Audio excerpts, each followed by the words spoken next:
Okay, I did that. We are going. All I'll get out of the right. way. Yay. Recording. Sheryl, Good job. CEO of Sparkle Presentations, and she sent a video in lieu of attending in person. Please welcome Sheryl Roush. Thank you, Sonny.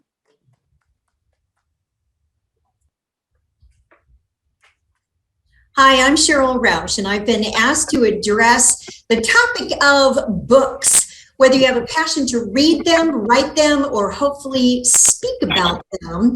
Let me share a little bit of my background, my experience, and perhaps some insights for you on the 17 books that I've published of my own. It started in my graphic design studios about 45 years ago when a fellow Toastmaster, Mary Ellen Drummond from San Diego, came into my studio and asked me to design the cover of her book. That particular book then went on to become picked up by a major publisher and became a bestseller about presentation skills. While she was in my office, she said, "When are you going to write your book, Sheryl?" And I said, "I don't know, someday." Well, I'm a petite 5'4". And she was a little more petite than I was. And I remember her leaning in and saying, "Nope, I'm not leaving your studio until you put a date on that calendar." She didn't, so I did. And that book was the first in a series of designing effective newsletters. The fifth version of that became the Solid Gold Newsletter Design book, which was specifically for Toastmasters, VP of Public Relations, VP of Membership, and our district public relations officers and PRMs. It went on to become in the supply catalog from Toastmasters International. It then went on to become a course book at the University of Ottawa in Canada on marketing communication. The purpose of this book was to get everything out of my head of what I knew at that point, probably about 35 years of graphic design, marketing, and advertising, and put it into an educational handbook, if you will, that could help other people in designing their marketing materials and specifically Toastmasters for their newsletters. That probably got me started. So my first tip for you is write about what you know about and then speak about it. That takes me to my second publication. When I was speaking at women's conferences, primarily motivational topics, my keynote was called Sparkletude. I was researching thousands of quotations that were positive and thought-provoking or downright funny by, for, and about women. That collection became a resource called Sparkletudes, and it's inspirations for creating sparkling attitudes. Ministers tell me that they use it today for reference, and a lot of quotations, very true, real people telling what their favorite quotations are. I think those are ideal to have as a resource for yourself, whether you decide to publish it or not.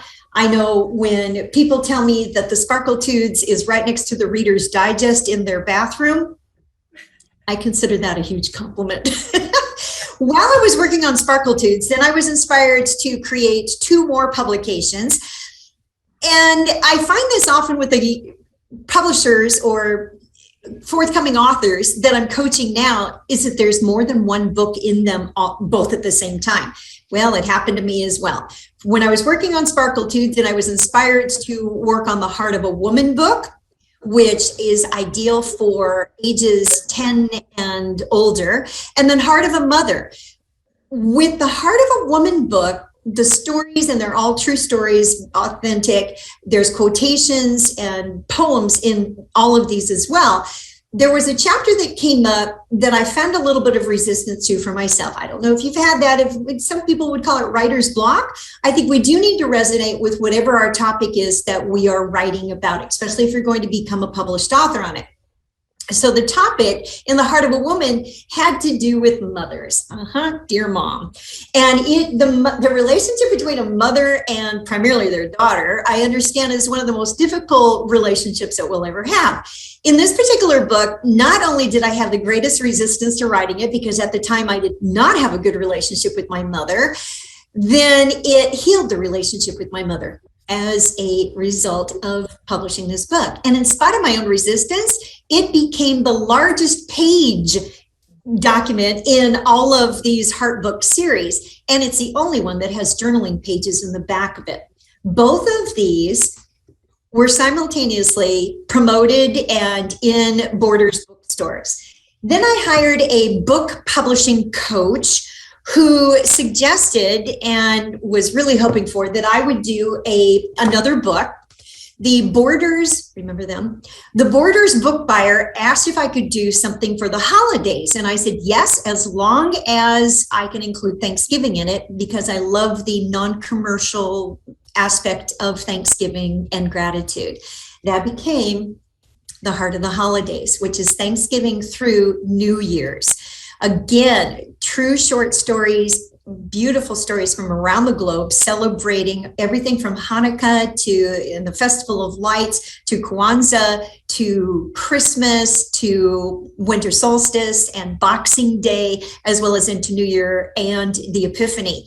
So with these three books then, Borders asked me to come and do book signings. Then that's when I involved a lot more of the contributing authors to these books, including a lot of the members from your district and Inland Empire Speakers Bureau District 12. Matter of fact, then doing these books, and I was also asked if I would ever consider doing a publication in Spanish. Many of our cherished Latinas would come up to the book table and they would be greatly saddened that there wasn't anything in Spanish.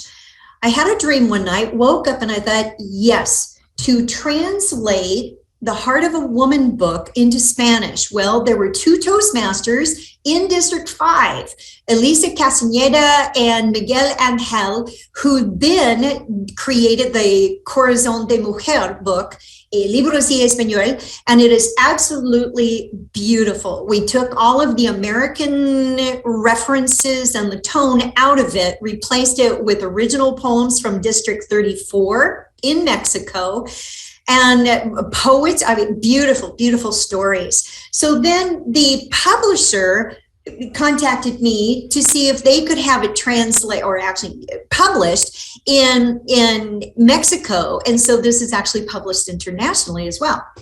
Then I was at a book signing for the book expo, big book expo in Los Angeles. And signing next to me was Richard Kiyosaki. And I ended up signing a book for his wife and having great conversations. Well, who comes walking up to get a book signed? I believe that she was probably looking for maybe the Heart of a Woman book, but Eldana Lewis Fernandez. So she came up and we were talking about that the next book would be Heart of a Woman in Business. And this would also be skills and strategies and tips for people in business or volunteer organizations. So Eldana became a contributing author published in the Heart of a Woman in Business. Then we started brainstorming. She's also a fellow accredited speaker in Los Angeles, in Irvine specifically.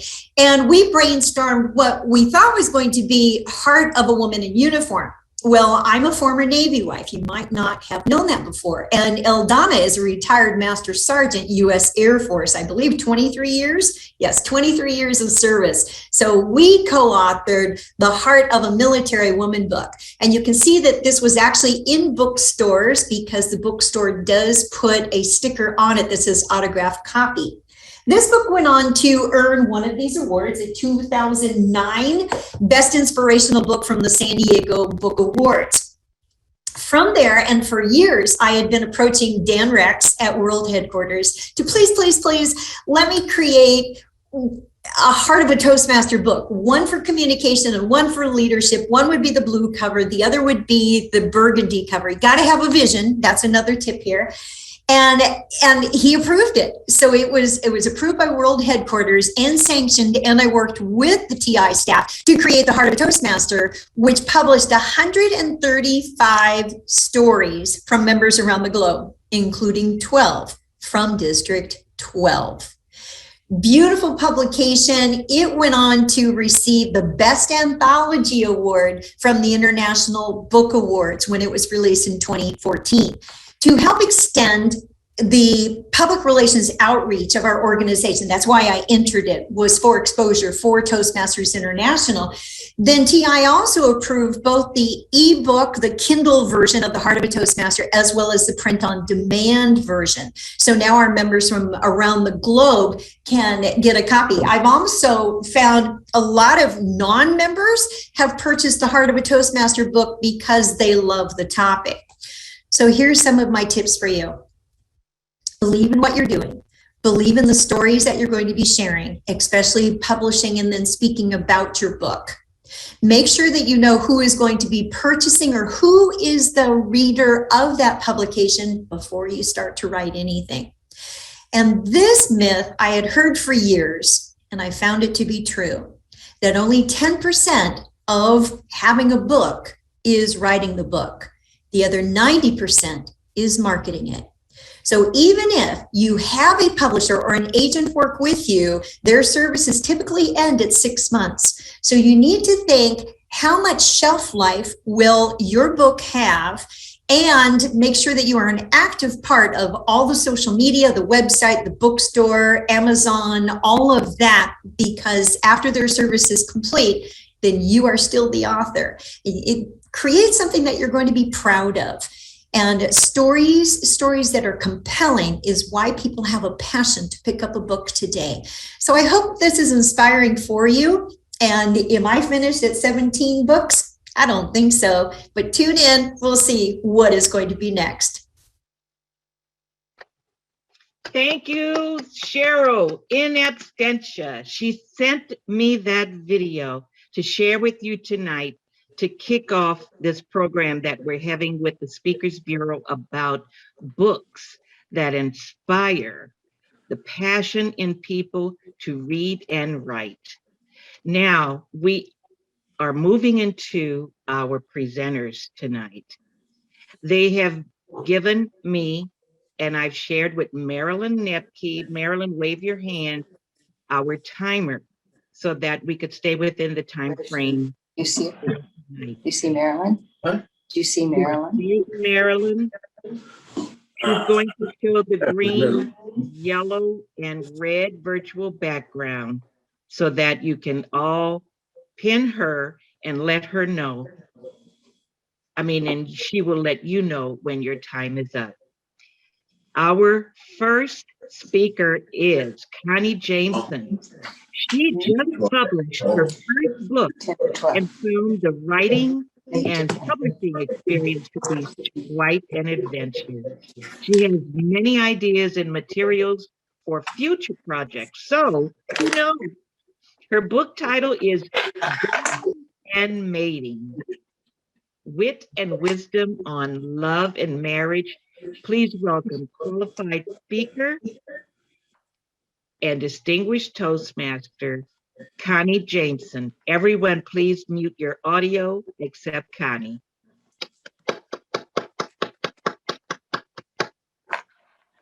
Thank you. My husband the first. Oh, he was the worst. Dashing, dapper, a real dandy.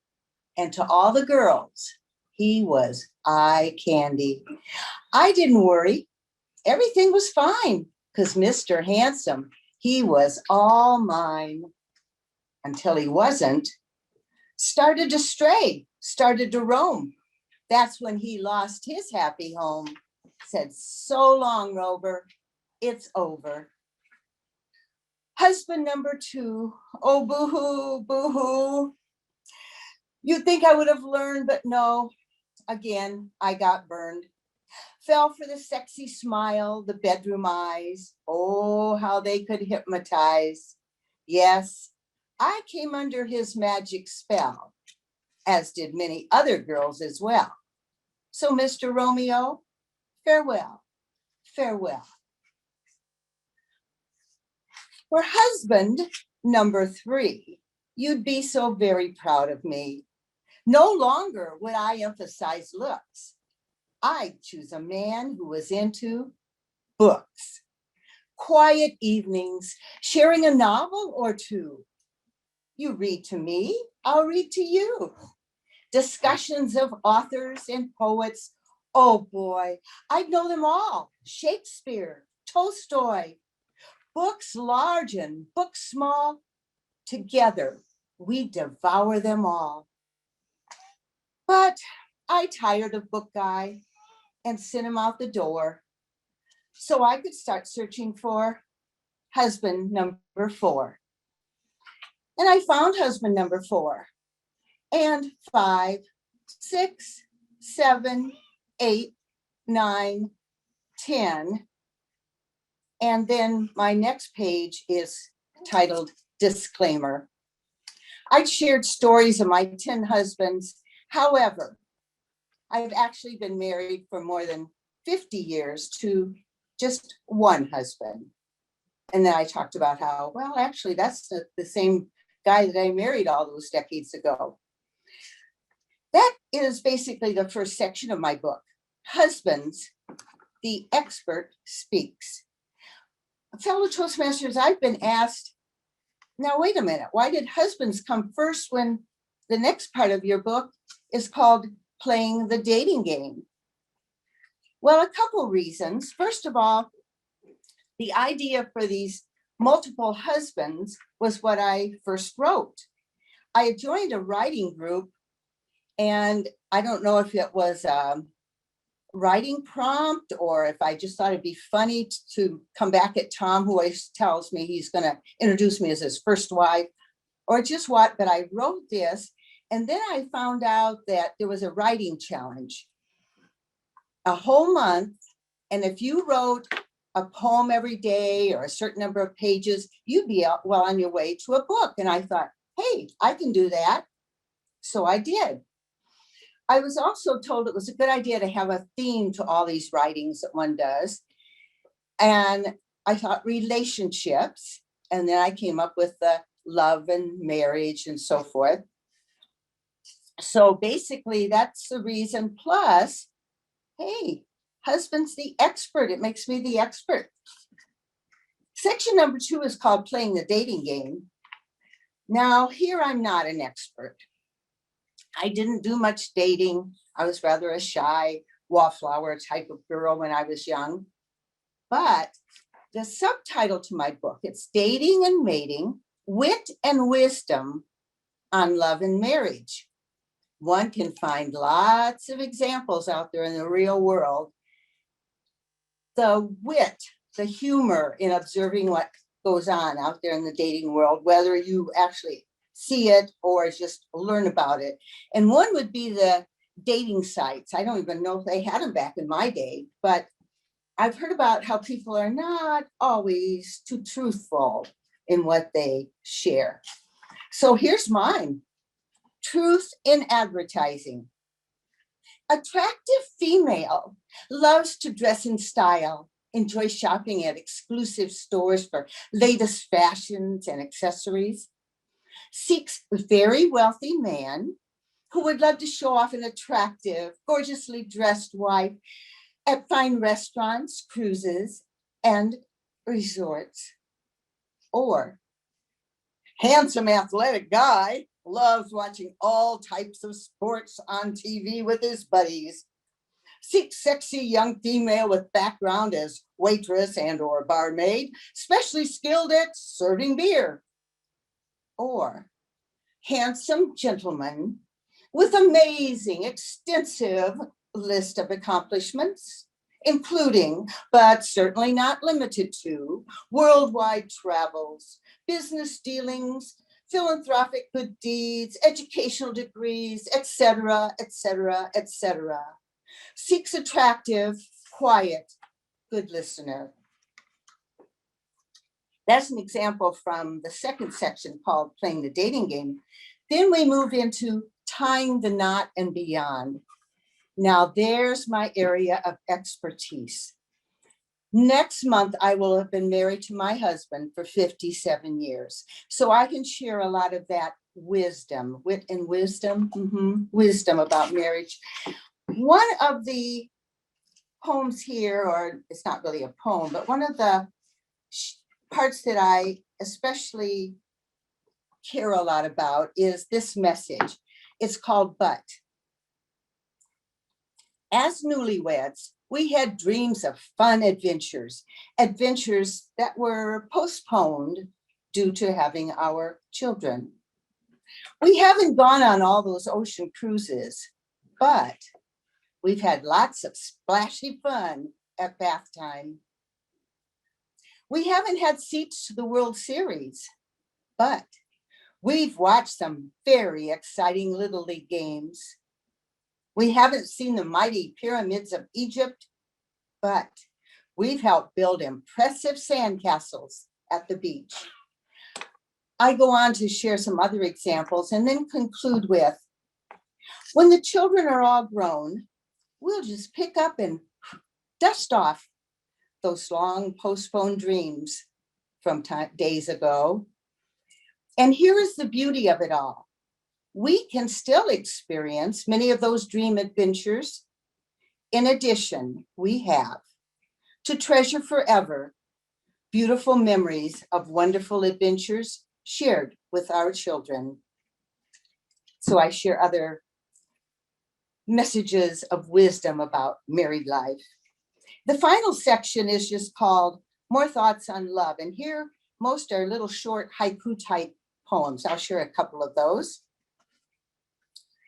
Tiny band of gold, so gently slipped on finger, life-changing action.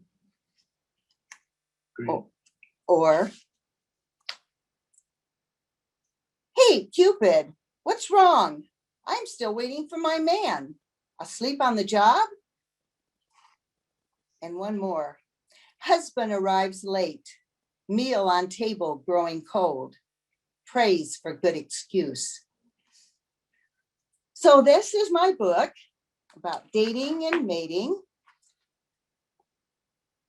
And I found that I've been asked, well, why did you write it or whatever? But I think basically one part is the satisfaction of saying, hey, I did it.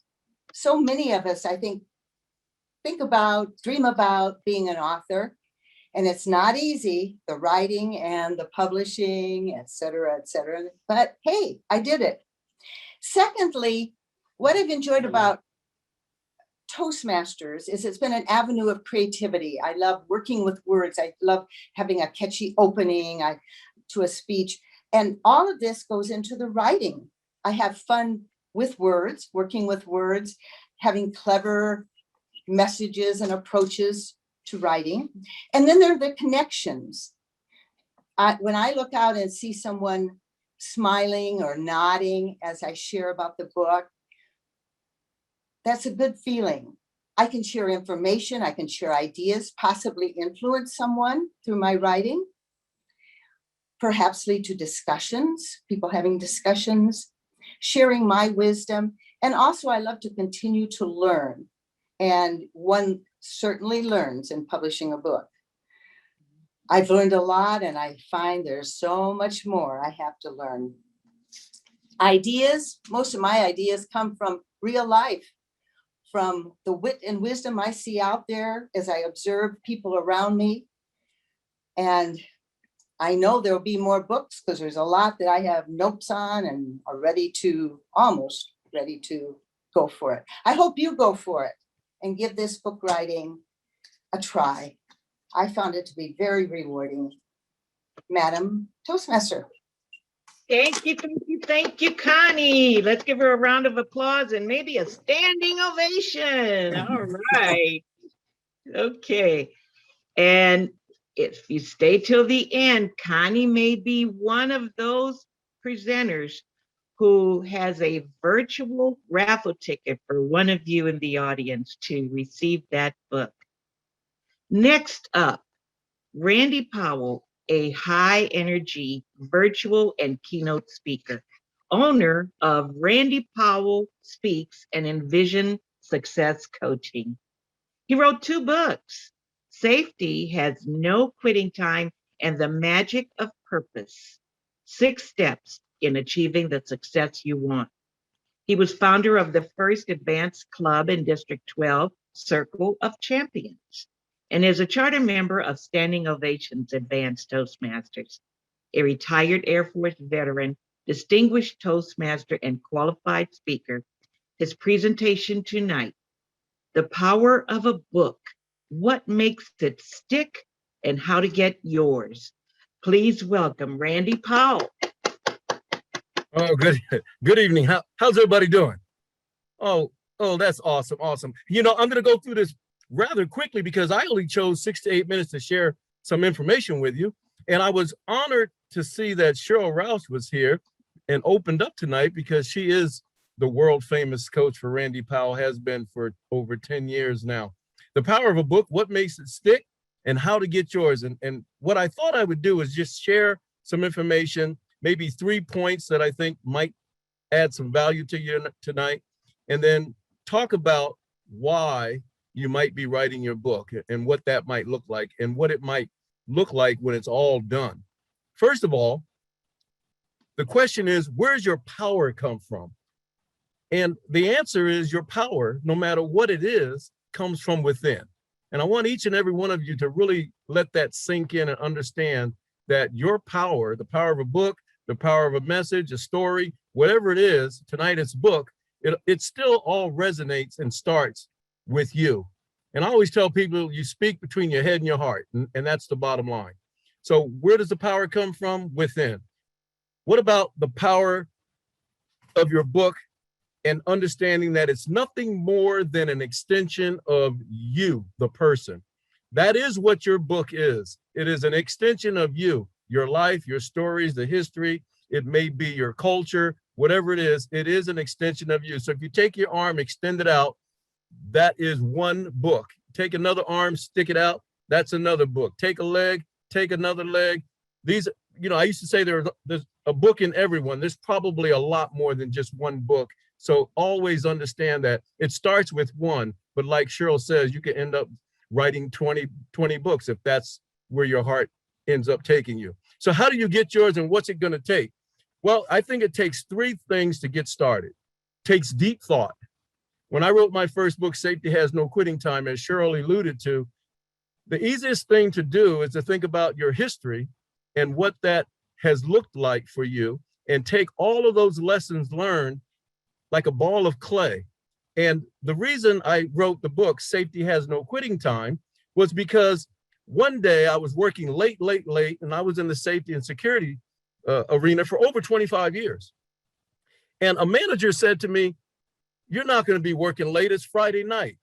And I told him, I said, "I'm going to finish this report because safety has no quitting time."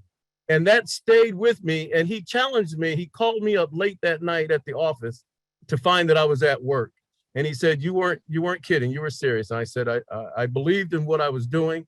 And I thought that with all the years and experience that I had, that required me to put that into print.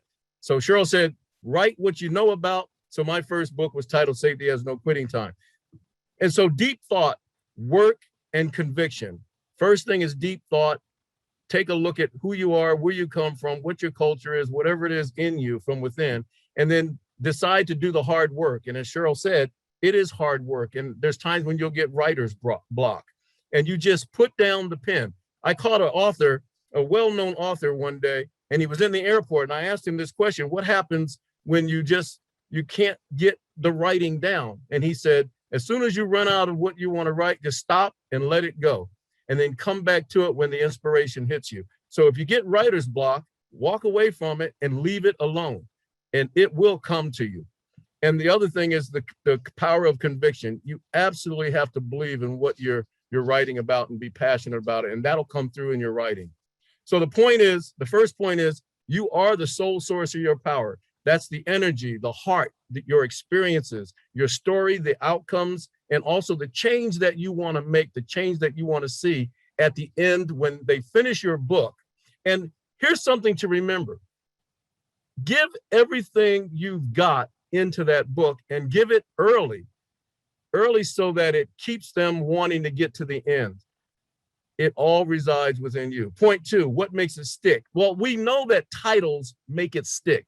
You see a title of a book, you're in Barnes and Noble, you grab that book, or you're on the internet and you see the title, it either grabs your attention or it does not. And so titles sell. Short titles sell. Something causes you to move, to pause, to think. That's that title.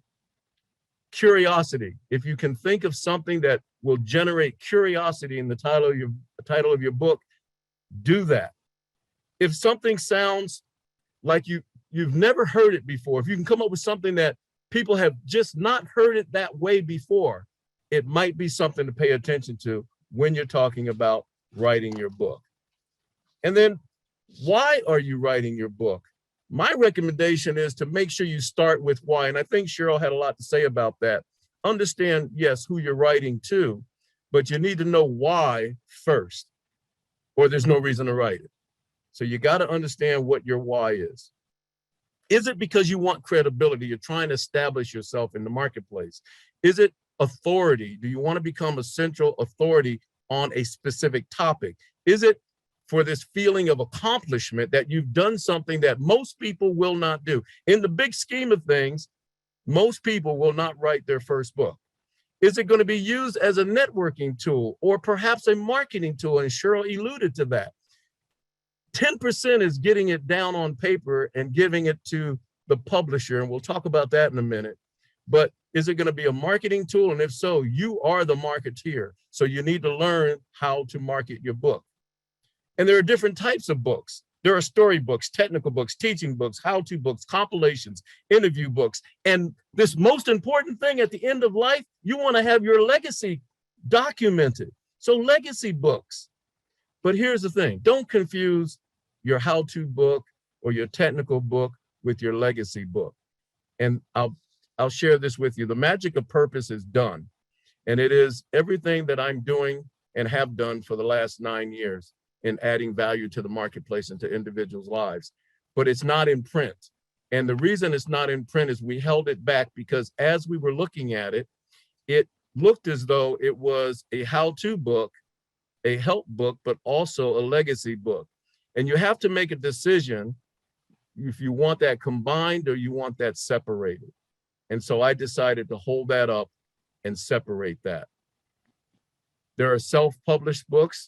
There are traditional books where you go to a traditional publisher, of course, and then there are hybrid. And right now, hybrid is probably, in my opinion, the best way to go because not only do you get a publisher to help you, but you also can use the power of the internet and get things done much quicker and for less cost. So is one better than the other? Yes and no. It just depends on what you're trying to accomplish. But here's my tip. If you're going to do it because you want to gain some form of credibility or you want to increase your power in the marketplace, then you might think about a simple, easy quote book first to get started. Maybe some area of expertise that you have and work on that and get that first book out, or maybe create a book of tips or interviews. I interviewed 5 or 6 different people for book number 2, real life stories as successful people, but real life stories. So think about what it is you're trying to accomplish, what you want the outcome to be, and start there. Ladies and gentlemen, thank you so much. I hope that added some value to you. Absolutely. Thank you, Randy. And if anyone wants to invite Randy to their club or organization to speak, please reach out to him. Thank you again, Randy. Our next speaker. Michael Osur has been working nonstop on the Riverside County COVID-19 response team for almost 18 months. He uses the skills that he learned in Toastmasters on his numerous media appearances on NBC, ABC, CBS, Fox, and NPR. A past international director, distinguished Toastmaster, distinguished district director, and qualified speaker in both District 12 and 100. Tonight, he will be reading from his new favorite children's book called Francine, the Vaccine. Please welcome Michael Osur.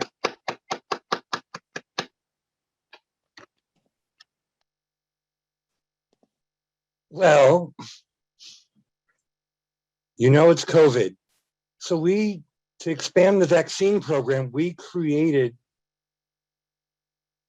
a mascot. There you can see her. You see her in the blue and white? And we had a contest to name her. We put it on social media. The winning name was Francine. And we were so excited to name her. And then someone said, wait a minute, there's a book about Francine. We didn't believe it. In the book, there it is, Francine the Vaccine, published in Canada in French and in English. I'm going to do the English version. First edition, and they only let you order one at a time. So I ordered one in English and one in French, which is pretty amazing. And it's a story about vaccines, which I'm going to read you. Everyone loves their friend, Francine Vaccine. And there she is with all her friends. She's a kind person, or vaccine. She's strong. And like all good vaccines, she's clean. Today's a big day filled with lots of good cheer. It's Francine's fun party, and all her friends are here. It's her birthday. What a great day. Now her friends go to hide, and they're all in disguise. They're hiding beneath the furniture, up the stairs, and everything. Francine walks in and they yell, surprise! What a great day for Francine. They dance to music and laugh all the more when suddenly, there's a knock at the door. Everybody's looking scared. What could it be? Who's there? Says Heart Friend with a curious shout, and walks to the door to look and find out. The door swings open to unwanted guests. It's germs. They barge in and they make a big mess. They run through the house, breaking all they can see, and eat all the snacks with glutinous glee. The party's now ruined. The fun and play is gone. Germs are moving in and say they'll stay from now on. Francine's had enough and rallies each friend to push back with whatever they can find in the end. Vacuum cleaners and brushes, plungers, you name it, they got it. Now her friends feel brave. With Francine at their side, they sweep out the rascals who run scared and go hide. They fix up their home in a much better mood and order a pizza, since parties need food. The fun is back on. What a wonderful scene. They're happy and safe, thanks to Francine, the vaccine. Now, this may be considered a children's book. Oop, you can't see it. However, the story's still true. We've only fully vaccinated half of our communities in the Inland Empire. We want to get Francine out there. We want this book read in every school. Every kid over 12 needs to be vaccinated if we're going to be safe and continue our opening of our businesses and the community. I live COVID every day, and I want you all to remember Francine, push out those dirty germs, and make everybody safe and healthy.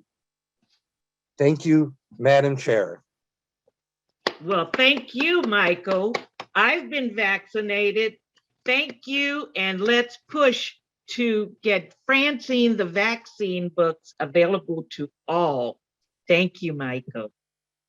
Next up, after years of struggling with type 2 diabetes, John Grant found himself standing over the hospital bed of a relative where he had his moment of clarity that he said, I'm not going down that same path.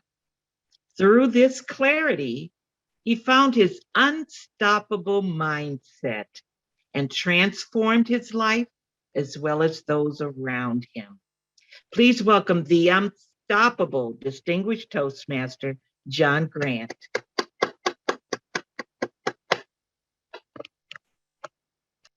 What is one thing that you want to accomplish in your life right now? It could be writing a book. It could be getting healthier, wealthier, or having amazing relationships. Fellow Toastmasters and honored guests, Toastmasters helped me publish my book. Yes, indeed, when you are around people who have done something you want to do, in Toastmasters, you can ask them to mentor you. And that is an amazing thing about Toastmasters. Why I wrote my book is one of the discussions I'll have with you. The other discussion is how I wrote my book. And the third is the benefits of reading my book. That story of looking down at my relative in the hospital bed and knowing that I had 3 of the 5 things that put him there. I had diabetes, obesity, and fatty liver disease. He also had COPD, trouble breathing, and congestive heart failure. Thank God he's still alive and doing well.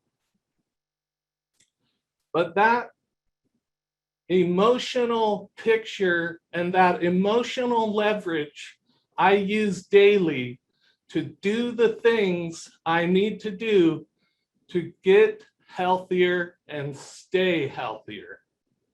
And that is what I call the unstoppable mindset for health. How to have abundant vitality daily, the natural way. In this book, it is packed with things that I'll talk about later. Why I wrote the book was simply to make a bigger impact.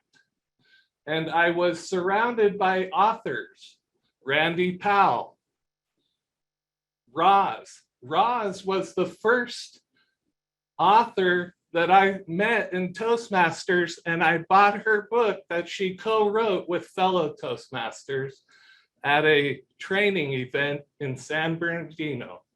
Thank you, Roz. That inspired me. And at that time, you planted a seed that I kept working on and growing, and eventually completed and published my book. The other why was to help people struggling with type 2 diabetes. Type 2 diabetes can be cured because it is a lifestyle disease. That means that if you change your lifestyle, you will get rid of type 2 diabetes.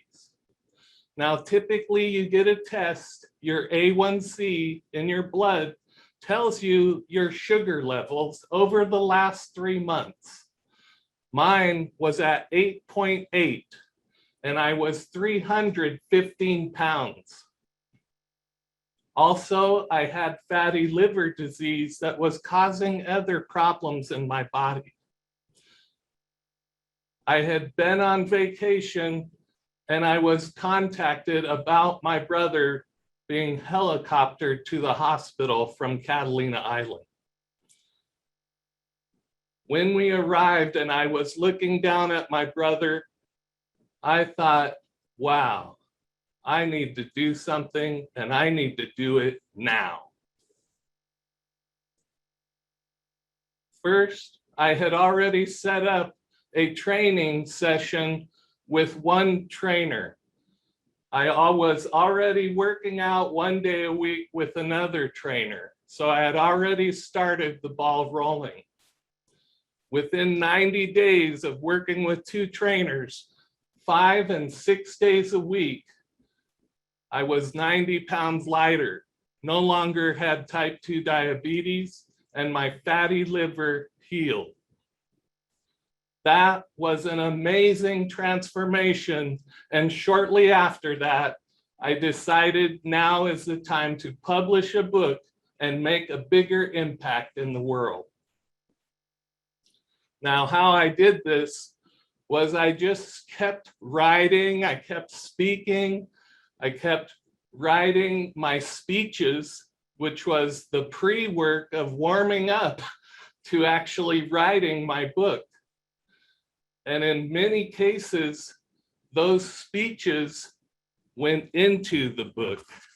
And when you read it, you will find some humor in those speeches. You'll also find some serious trauma. We all deal with trauma, and writing a book, believe it or not, was therapy for me to get over my trauma. And that's finding your unstoppable.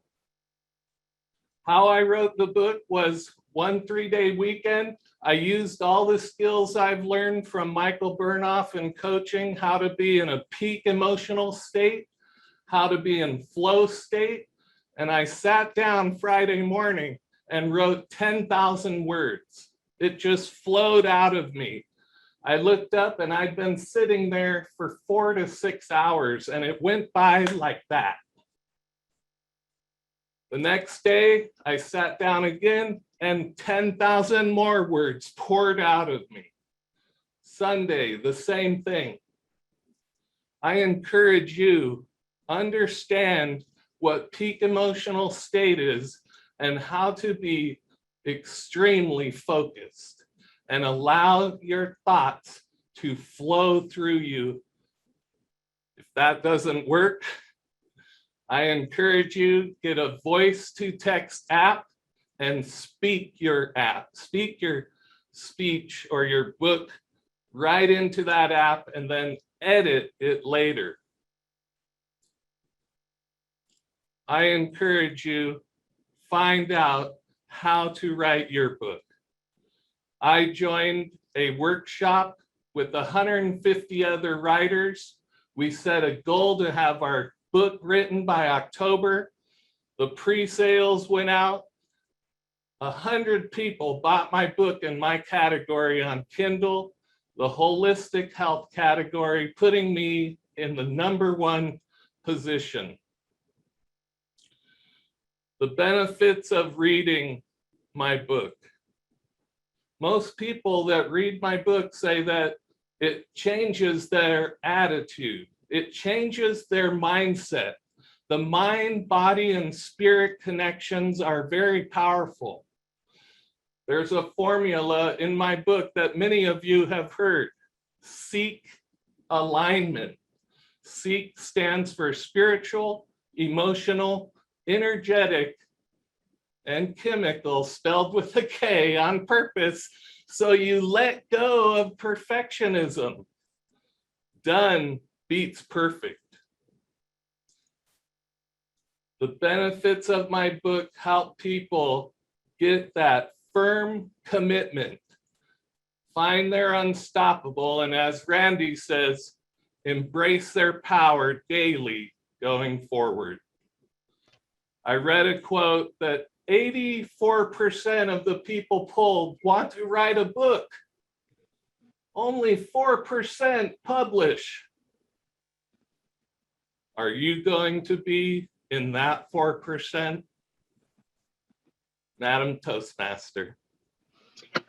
Standing ovation for John. Reach out to him if you'd like to learn more about the unstoppable mindset. And who knows, a virtual raffle ticket may be in your hand to receive a copy of that book. Thank you again, John. Next up, oh my goodness, Sabine Becker was born in Europe and immigrated to the United States with her 5-year-old son and only $100 in her pocket. Born without arms, she had to persevere and adapt to live an independent life by using her feet for all of her daily tasks. She's writing a book titled PUSH, Persevere Until Success Happens. She's going to share 6 skills that will allow anyone to PUSH through radical challenges and find a way to thrive have a meaningful and purposeful life. She's going to talk tonight about the lessons I have learned from my stroke of luck. Please welcome Sabine Becker. Madame Toastmaster, the last thing I remember before passing out behind the steering wheel of my car was the sparkling silver hood of my Honda racing at 85 miles per hour towards the Rio Grande River and certain death. Then everything went black. I suffered a massive stroke while I was driving my car. Several days later, I woke up in the neuro-intensive care unit, hovering between life and death. I was 50 years old and as helpless as an infant. My new reality was incomprehensible. If I survived the massive brain damage, I might never walk or talk again. Even in my drug-induced haze, I thought to myself, I was born to push. Because as long as I remember, I used the acronym PUSH, persevere until success happens, to navigate through a life without arms. This had prepared me for the ultimate fight, the fight for survival. The next 12 months I spent in a rehabilitation center filled with physical, occupational, and speech therapy. And slowly, my brain built new pathways so I could learn how to walk and how to talk again. I pushed, and when I was tired of pushing, I pushed some more because I was determined not to be a stroke victim, but to emerge from this monumental setback as a thriving stroke survivor. Toastmasters, this was a segment from chapter 1 of my book I'm currently writing, and the title is PUSH, Persevere Until Success Happens, the 6 skills that will help you survive adversity and turn your life into a comeback story. My stroke was so massive and so rude, such a wake-up call. I was fortunate enough to receive the gift of a second chance, not only at life, but also to share my push message along with 6 push skills that I have learned the hard way by pushing through 1 year of fighting for survival and independence. Here's a very brief overview of the 6 push skills. Number 1, resilience. Resilience is a combination of inner strength, optimism, acceptance, and strong social ties. Highly resilient people will find a way to turn inconceivable tragedy into a dazzling comeback story. 2, courage. I think of courage as a flame inside of our souls. Courage is when we push forward the best way we can, despite adversity and fear. Each step that we take towards recovery from our challenge, even if it's the tiniest step, it's a step taken with courage. Number 3, perseverance. Perseverance is such a deep-seated drive that keeps us pushing even when we're tired and when we want to quit. Perseverance will determine the outcome we will get on our way to pursue our dreams and our goals. 4, reframing. We need to accept reality as it is. However, we can change our view to a more hopeful frame. The facts still remain the same, but by reframing, we redefine what is possible. 5, positive mindset. By playing the same thoughts over and over in your mind, positive or negative thoughts, these thoughts become believable and they become the experience of our lives. And number 6, hope. Hope is a choice. By setting a goal and by envisioning possible ways to reach that goal, we practice hope. If we do that often enough, hopefulness will become a habit. With hope, anything is possible. Ladies and gentlemen, in closing, when you experience a wake-up call, I hope my book, P-U-S-H, Persevere Until Success Happens, will encourage you to choose and work towards a positive and compelling future.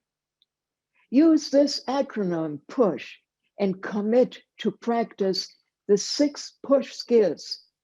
And eventually, your painful wake-up call will turn into a comeback story of a lifetime, which in turn will lead to a thriving and purposeful life. Madame Toastmaster, back to you. Thank you, thank you, thank you, Sabine. What an amazing story. I love persevere until success happens, and let's all work on that. I'd like to take a 1-minute break to allow the previous speakers to post in the chat box their email address or anything they'd like to offer as a result of their presentation. Please take a moment, capture, take a snapshot, or whatever it is you can write down quickly. So that is Connie, Randy, Michael, John, and Sabine. Tell us how we can contact you. Or everyone can reach out to me at rcnollins1@msn.com, and I will get that information to you.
Okay, 20 more seconds.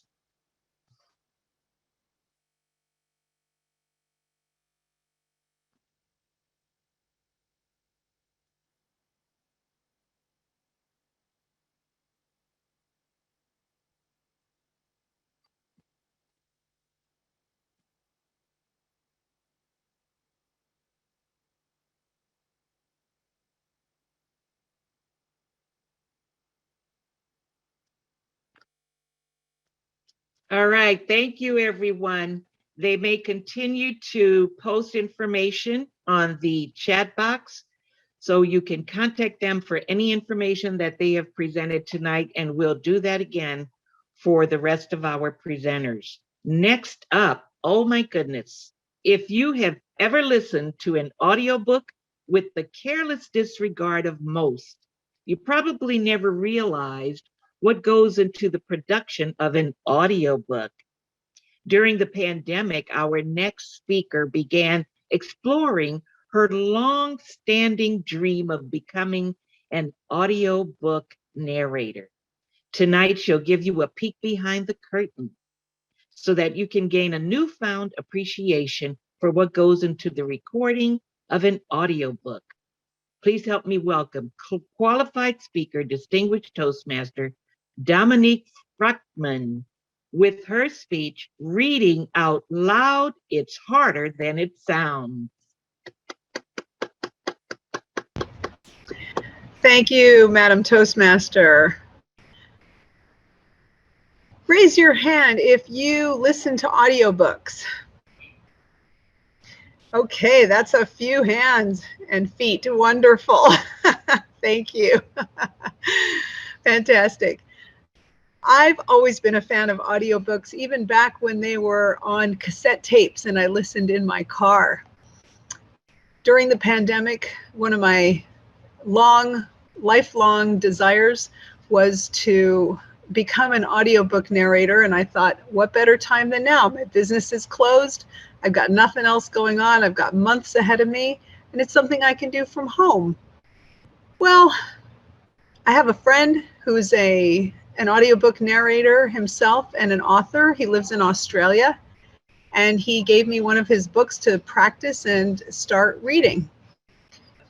I found a lot goes into an audiobook narration, and I wanted to share that with you tonight. So I have my friend Edie Doherty, who's here with us, and she's going to share her screen.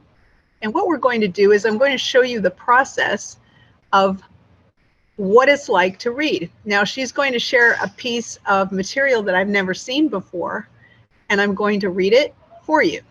Edie, go ahead and share.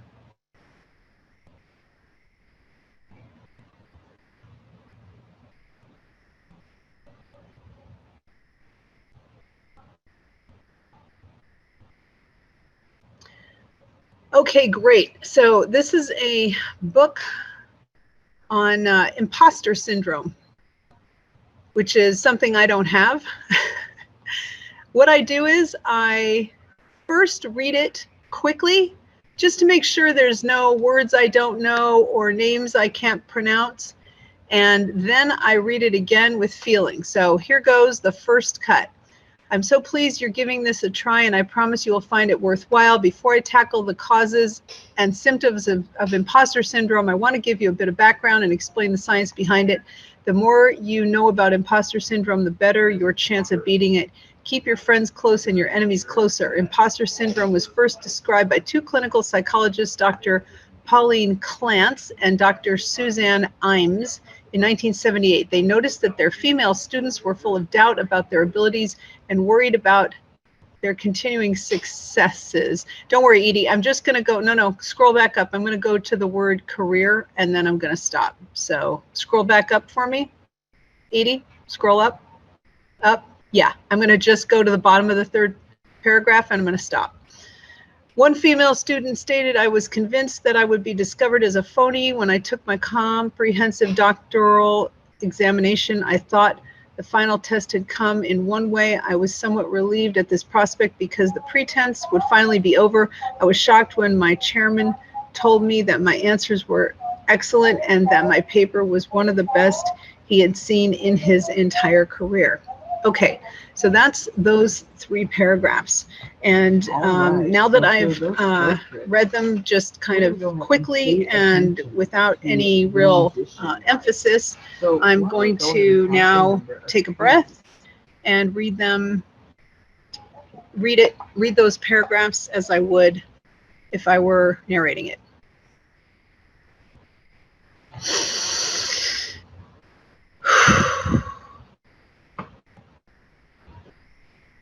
I'm so glad you're giving this a try, and I promise you will find it worthwhile. Before I tackle the causes and symptoms of imposter syndrome, I want to give you a bit of background and explain the science behind it. The more you know about imposter syndrome, the better your chance of beating it. Keep your friends close and your enemies closer. Imposter syndrome was first described by two clinical psychologists, Dr. Pauline Clance and Dr. Suzanne Imes, in 1978. They noticed that their female students were full of doubt about their abilities and worried about continuing their successes. One female student stated, "I was convinced that I would be discovered as a phony when I took my comprehensive doctoral examination. I thought the final test had come. In one way, I was somewhat relieved at this prospect because the pretense would finally be over. I was shocked when my chairman told me that my answers were excellent and that my paper was one of the best he'd seen in his entire career." Thanks, Edie. You can stop sharing now. Black is correct. So why don't we go ahead and count That's my process. I have never seen that book, never heard of it, never read it before, but my process is to just skim through it, read it, get a feel for it. I usually do it once like that, and if we had more time, I would do it again, and the parts that I felt I stumbled over or that I could do a little better, I would do a little better. I do one recording, and if I falter, I'll go back and read that again, and then I edit, and I edit out the flubs. So I'll just read something over and over, sometimes 10 or 12 times until I get it right, and then just edit out those 9 or 10 mistakes and leave the good one. Sometimes it's like rubbing sandpaper on a scab, and you just read something 12, 15, 27 times. Sometimes at the end of a film, you watch the outtakes of a movie and you see how many times they mess up and you wonder, how did they ever get it right? And the same thing happens like this. Overall, though, my message to everybody is, when you listen to an audiobook, no matter how bad the narration might be, just keep in mind that that person still put a lot of effort into it. And they might be getting better. They might be an old pro, but regardless, somebody had to publish that book. Somebody had to audition for the narration. They had to sit down and read it. Then they had to edit it, produce it, and publish the audiobook version too. So when you listen to your next audiobook, think of this, remember me, and if you've got a book you want narrated, consider me, because I'd like to believe I'm not half bad. Madam Toastmaster.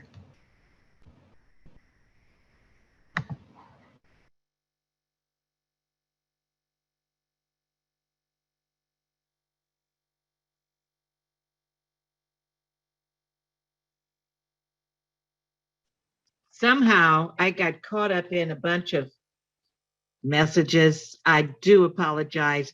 Dominique, thank you so much. Whoa, now we know the behind the curtain feel of the narrator.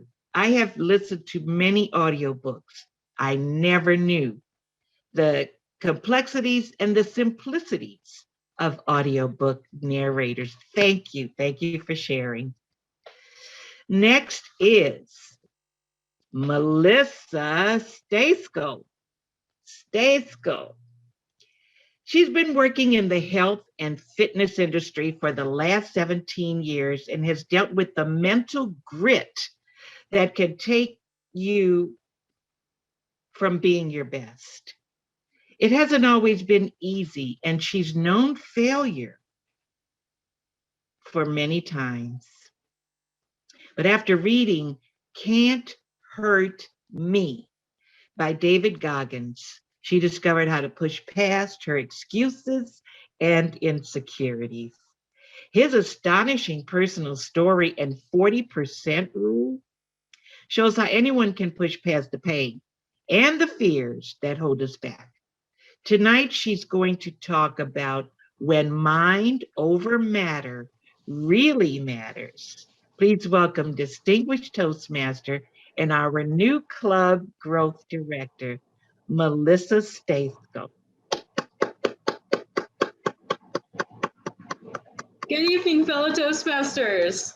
Raise your hand if you love those books that challenge you and help you develop yourself to be a stronger, better performing person and the best version of yourself. Raise your hand if that's the kind of book that you love to either read or listen to, right? That gets our blood going. It gives us inspiration and motivation.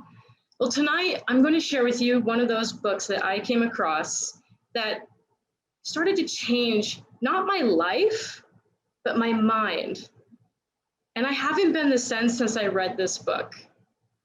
The book is called Can't Hurt Me by David Goggins, and it is one of the books that's being given out tonight. And I hope you find some inspiration. I found this book when I first started my fitness journey. I've always been into fitness, always loved working out. The last 8 years, though, I kind of put myself on the back burner. You know how it goes when work and family and other things start to come before you? That happened to me.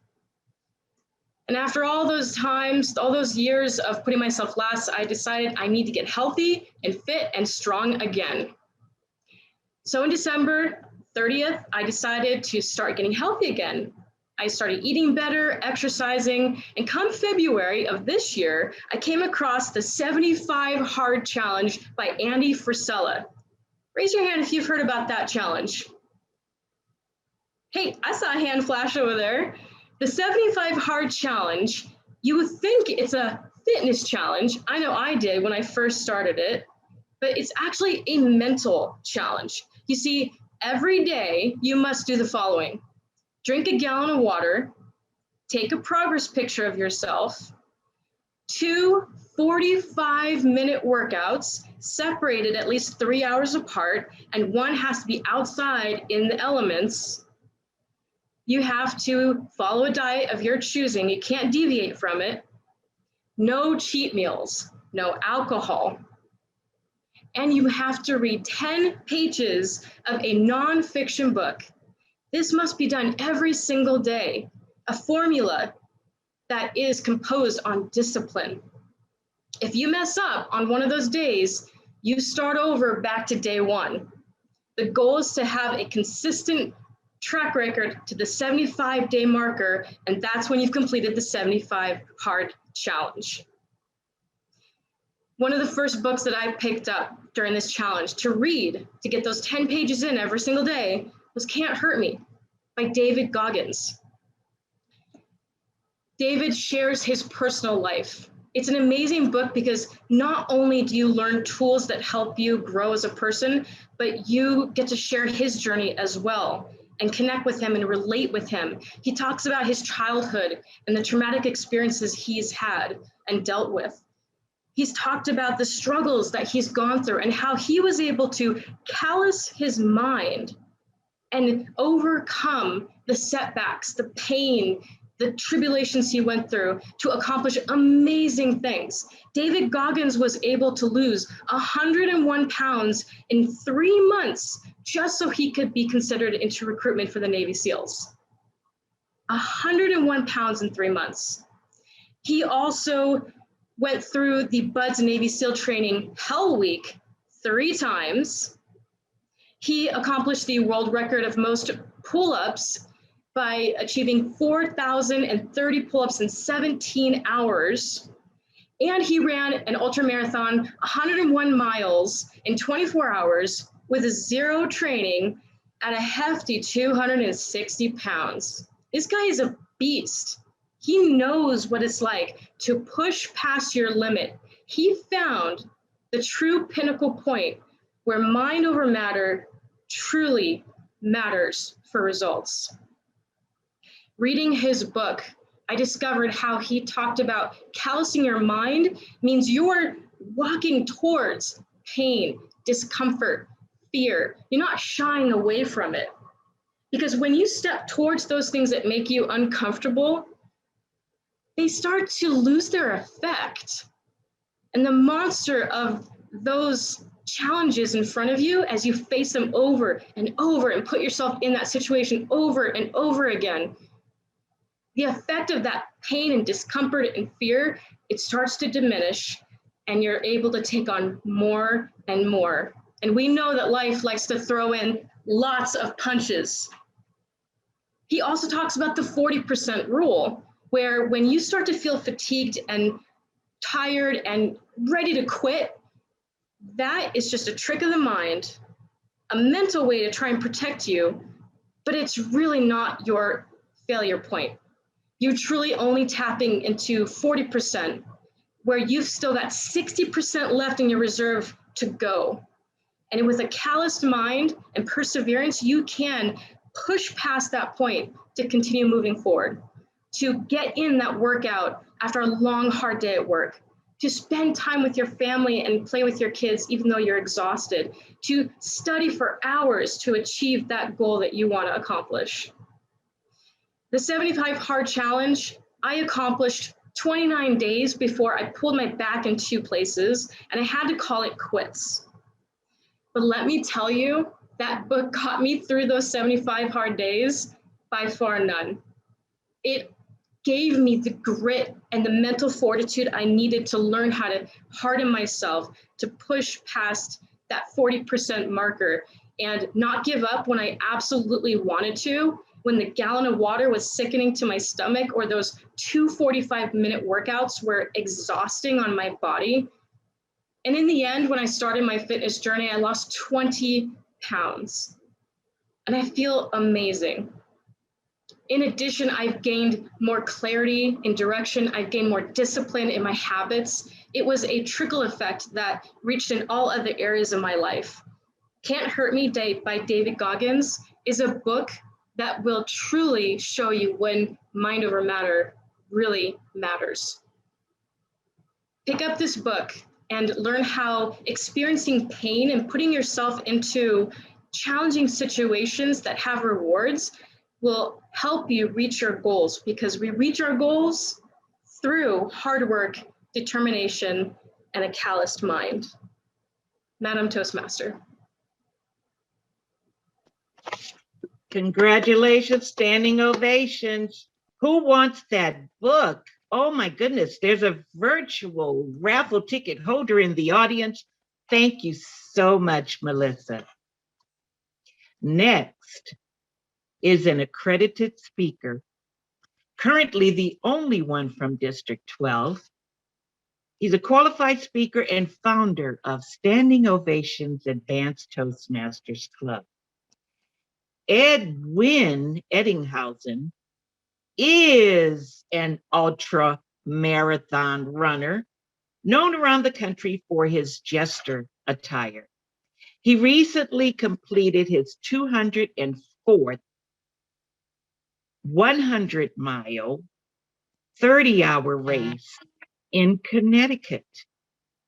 He will talk about his book writing experience and the books that impacted him this year, namely Man's Search for Meaning, The Hero Code, and What to Say When You Talk to Yourself. Ever onward and upward, please welcome Edwin Ettinghausen. Thank you so much, Roz, fellow Toastmasters. Do you remember that song on Sesame Street sung by Osur? I would sing it myself, but I'm afraid we would lose our whole audience. So you know the title of the song, I Love Trash?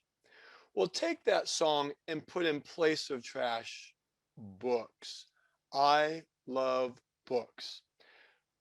My love for books actually began when I was a child in foster care.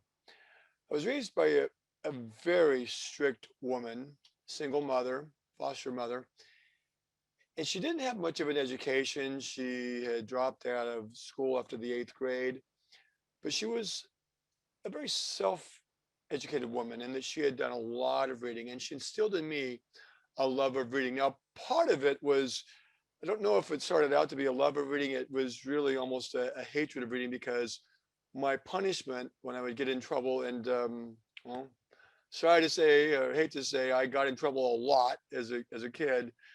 I'd be sent to my room, no TV, no radio, no cell phones at the time, no social media of any kind, no computers, but I had access to books. So it started out as sort of like punishment, became something that I fell in love with. I have a lot of books. I wish I could say to you, I have read every single one of those books, but the reality is probably 99% of those books I've read the first page, maybe the first chapter, but only about 1% of the books I have actually gotten all the way through to the end. But I found there's an interesting way to get through a book. I actually am part of 3 different, we'll call them book clubs. I'll explain each of them. One is a group that I started. It's a mastermind group that we meet every morning. And part of what we do in our program is we listen to an audiobook for 10 minutes. We started this April of last year after the pandemic. It kind of motivated me to get this started for my own benefit because I was really struggling last year. And I thought maybe if I could start a mastermind group that could help others, would help me as well. And it actually really did. It got me into a really good morning routine. But we have actually, since April of last year, we've completed 8 different books just from 10 minutes a day, Monday through Friday, listening to an audiobook. The 3 books that Roz mentioned to you, we read or listened to in our session. One of them is Man's Search for Meaning by Viktor Frankl. I'd heard about this book over the years. Actually, I'd purchased the book years ago. And as my typical habit was, I'd gotten through a few pages and then like a shiny object and a dog distracted by a squirrel, I'd get on to buy another book and read a little bit of that and then buy another book. So we actually did get all the way through this book in our audio. It's amazing the message that's within this book of Viktor Frankl's challenge of being a psychologist in Austria. And this was just at the time the Nazis were just starting to become more powerful. He actually had a visa that was issued to him that he could come to the United States, but it was only for him and his wife, and he didn't want to leave his family behind, so he stayed in Austria. As a Jew, eventually he was rounded up and sent to Auschwitz, as was his mother and father, his pregnant wife, his sister.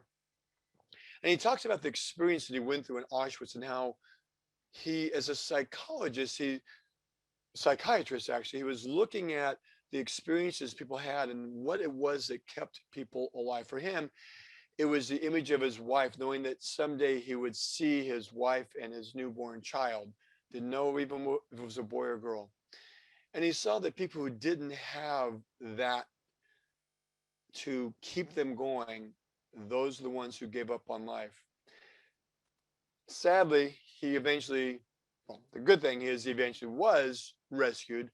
Sadly, his parents perished, his pregnant wife perished, and he was the only survivor of his family. But he came out with an attitude that is amazing. And this is a whole concept that I would never even know about the mindset if it wasn't for reading the book that Viktor Frankl wrote.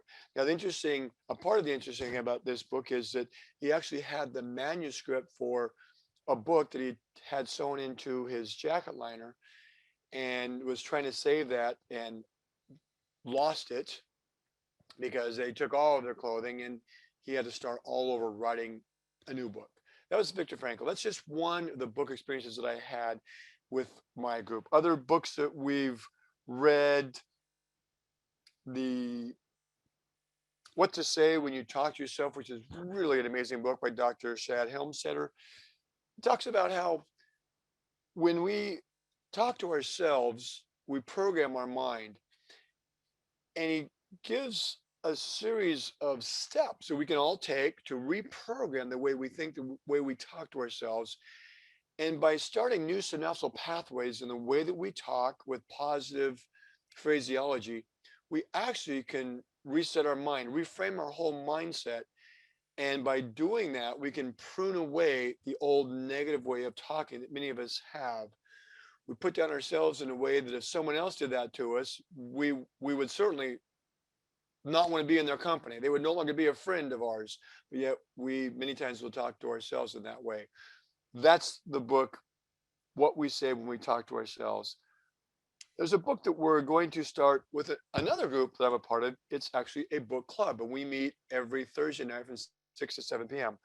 We've gone through 3 books. We're at the very tail end of our 4th book, which is Atomic Habits. And the next book we will start reading, which I have read, is The Hero Code. Luckily for me, The Hero Code, I picked up, I've been doing a lot of flying, going to races, and I picked it up and read it on a flight. It's amazing how much time you have on a plane if you're flying from coast to coast, and you can actually get through a whole book during one flight. I've done that. Another book that I have not yet read, but I know the author. The author, you may not know the name. The name is Adam Skolnick. And this is a book that talks about how you can overcome difficulties with the way you program your mind. It's a book about this ultra marathoner who ran 101 miles when he weighed 260 pounds. You might be thinking, now wait a minute, Ed, Melissa just told us about that book, and the author is David Goggins. Well, David Goggins is credited as the author, but he had a ghostwriter, Adam Skolnick. I remember, yes, Adam Skolnick. And if you look at the jacket of the book, you will see that. So the reality is, you don't have to even write your own book. You can have a ghostwriter that will work with you. And that book, when David and Adam tried to shop it around, they couldn't find a publisher. They were rejected. So they self-published it. Now, you might hear of self-published books and think, well, can't really sell that many, right? I mean, they're self-published. Do you know how many books Can't Hurt Me David has sold? Over 3 million. And the book came out in 2018. Now, I've been blessed to have ran with David Goggins. In fact, one of the races he's famous for is called Badwater. It's 135 miles through Death Valley. David has attempted the race 4 times, completed it 3 times. The last 2 times I was there in the race with him and got to know him a little bit. In 2 weeks from tonight, actually, I will be running that race for the 10th consecutive time. And at that race, I will break the world record for most 100-mile races ever ran by a human being. And that will be my 208th 100-mile race. So I have, I think, some material that can be put into a book. Another friend of mine who has ran Badwater 10 times, you might know him, Constantine. He wrote a book called Ultra Marathon Man. You might be thinking, wait a minute, Ed, I know about that book. That's a really famous book. That also has sold millions. I don't think the guy's name is Constantine. No, it's actually Dean Karnazes. He doesn't have his name Dean on his passport or his driver's license. That's the name he's chosen as his pen name. So you can even have a pen name if you want. And then there's another group that I'm a member of, and that's a writing group. We meet every Saturday morning from 9 to 10 a.m. and we write. We get together on Zoom and we have time committed to writing. I am now writing my book. I've learned that there's 3 important things you need to do for writing a book. Make a commitment, obviously, and find something that a subject matter that you enjoy. That could be a hobby, a profession, could even be about yourself. Number 2 is you need to have a date of when you want that book to be published. And then number 3, you need to commit time, whether it's with my book club that I'm a member of, the writing club, once a week, or even on a daily basis. I've committed 15 minutes a day to my writing. So those are some challenges that I put out to you. And maybe you also can be an author of 1 million or more books like Dean Karnazes, Ultra Marathon Man, or David Goggins, Can't Hurt Me. Whether you sell 3 books or 3 million books. The important thing, I believe, is we all have a story within us and we can share it with others. But please put the time and effort into your book to where it's not like Oscar says, I like or I love trash. We don't need any trashy books out there. There's plenty of those. Put some quality effort into it. And maybe you will have someone singing about your book saying, I love books. And I love the book written by that person right there. Back to you, Roz. Thank you, Ed. Okay, it's traditional in the club he started, standing ovation. This is what I'm accustomed to after speakers. Thank you, Ed. Coming up next, you probably saw a little peek of a shared screen, and she apologized for that, Ed.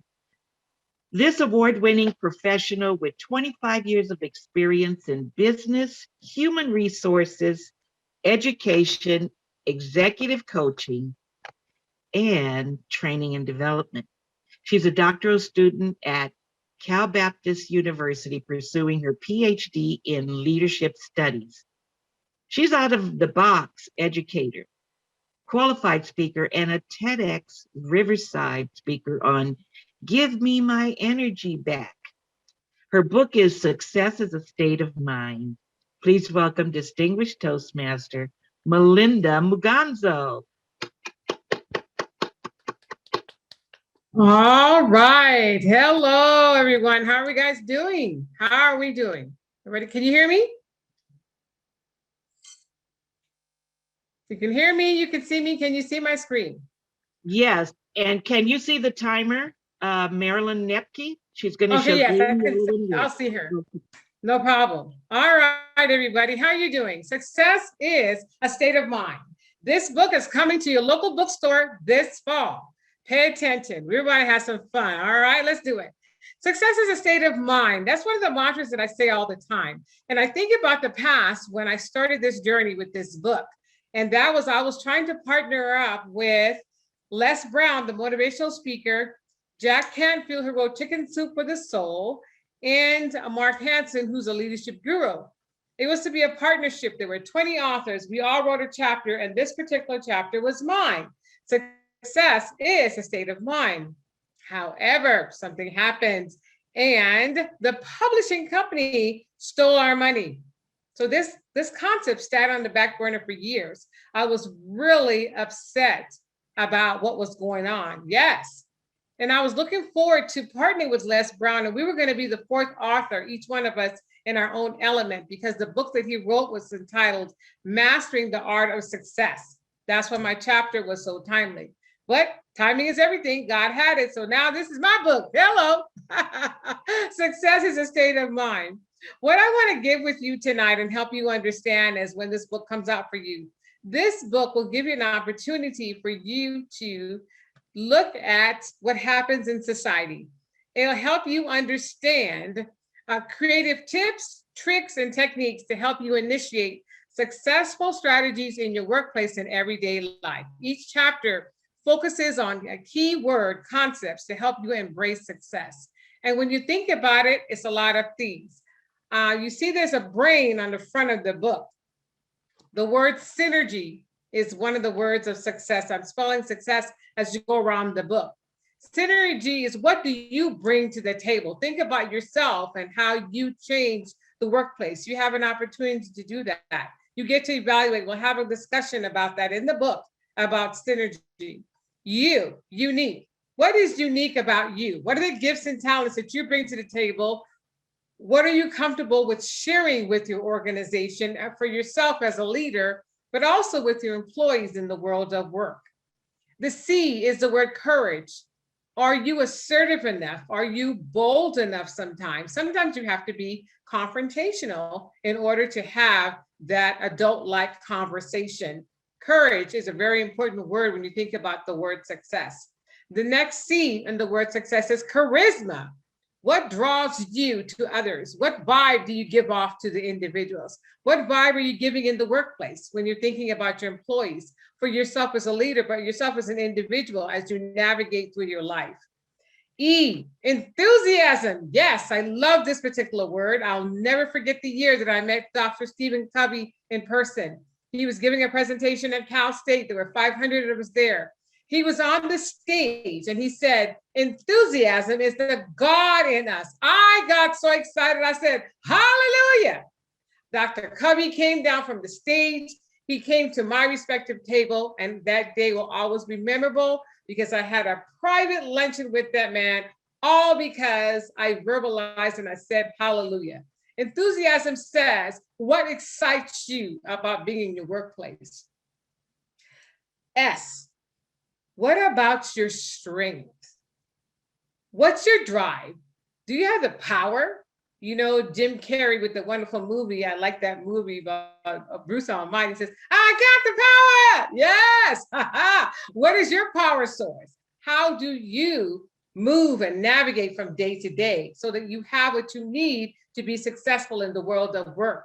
You have what you need. You have the strength to help motivate your employees. What are you doing? And then the last word in the journey of the word success is the word stamina. Yes. In other words, what is your plan of action? What holds you? What drives you? What triggers your mindset?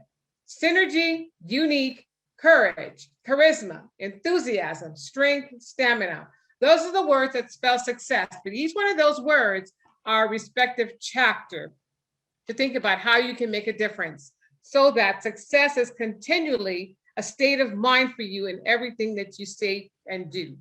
Fellow Toastmasters, I dare you to make an investment in this book when it comes out this fall. You'll see it on the stands. Lastly, I just want to tell you this one thing. I look forward to, you see here on the left on the second slide, I've been chosen as a speaker for the Success Fest 2021 that's coming up this summer. And I've been a keynote and I'll be doing a workshop. I'm excited. And I'll also be in a YouTube video. All right, fellow Toastmasters, there it is. Back to you, Roz, Madam Toastmaster. All right, Melinda, you see when we talk about energy, huh? Out of the box, motivational speaker. Thank you, Melinda. I'd like to remind Dominique, Melissa, Ed, and Melinda to post any information you want in the chat box. And if you want any of our guests to, members of the audience to reach out to you, or they can send an email to me. I posted my email so that I can refer them to any of you. So thank you for that. Oh, here we go. Suzanne Leonard met lifetime companions in a library. The books themselves. She's an elementary school educator and district librarian in her school system. Imagine hundreds of students reading hundreds of books, changing hundreds of lives. Would the world be a little smaller if we hadn't had Harry Potter's magic to pull us through? Would we have Mary Poppins as a marvelous movie if Walt Disney had not been so persuasive? Her presentation is Don't Skip the Children's Section. Please welcome qualified speaker, distinguished Toastmaster, and our new district director, Suzanne Leonard. Thank you, Roz. Thank you so much. And it's my privilege to be here and speak with you about Don't Skip the Children's Section when you're looking for a good read. Yes, Harry Potter, one of the most outstanding books and published books in the world today, read not just by children, but by children's parents and in study groups. Who doesn't like a book about magic? Mary Poppins. Walt Disney had to pursue Miss Travers in order to make that into a movie, but many of us have lived with it and read it over and over again to our children and our grandchildren. And how about this one? Would the Grinch have carved that roast beast if his heart hadn't grown 3 sizes that day? Wonderful books, memorable books that we grew up with and we've read multiple times, and to our children and to our grandchildren. So don't miss the children's section when you're looking for a good read. Harry Potter, Mary Poppins, The Grinch then went from our bookshelves out into the world as movies, memorable movies. One of my new favorite children's authors is Kobe Yamada. He fits well into the evolution of memorable children's books. Many of you probably still have them, read them, they're a little dog-eared. But time and time again, they deliver us into magical worlds, moments of ecstasy, moments of disappointment, but always, always, always with the children's book, mostly we live happily ever after. Mindful, simple, suitable for adults.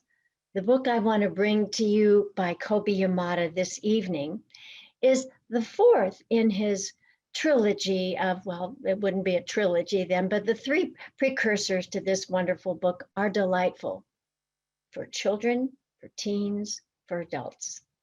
What Do You Do with a Chance was one of them. It sits on my bookshelf still. What do you do with an idea? What do you do with a problem? Well, tonight we're going to find out about his new story in a book called Maybe, and one of you will have this on your own personal bookshelf. The real reason you came tonight is to hear this story. So listen. Have you ever wondered why you're here? You are only here because there's never been another you. You have much to offer. Maybe you will invent something that's never been here before. Maybe you will build things high to the sky.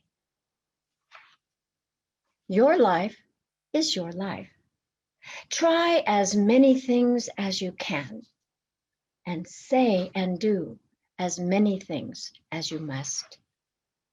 Wherever you go, take your hopes, pack your dreams, and never forget, it is on journeys that real discoveries are made.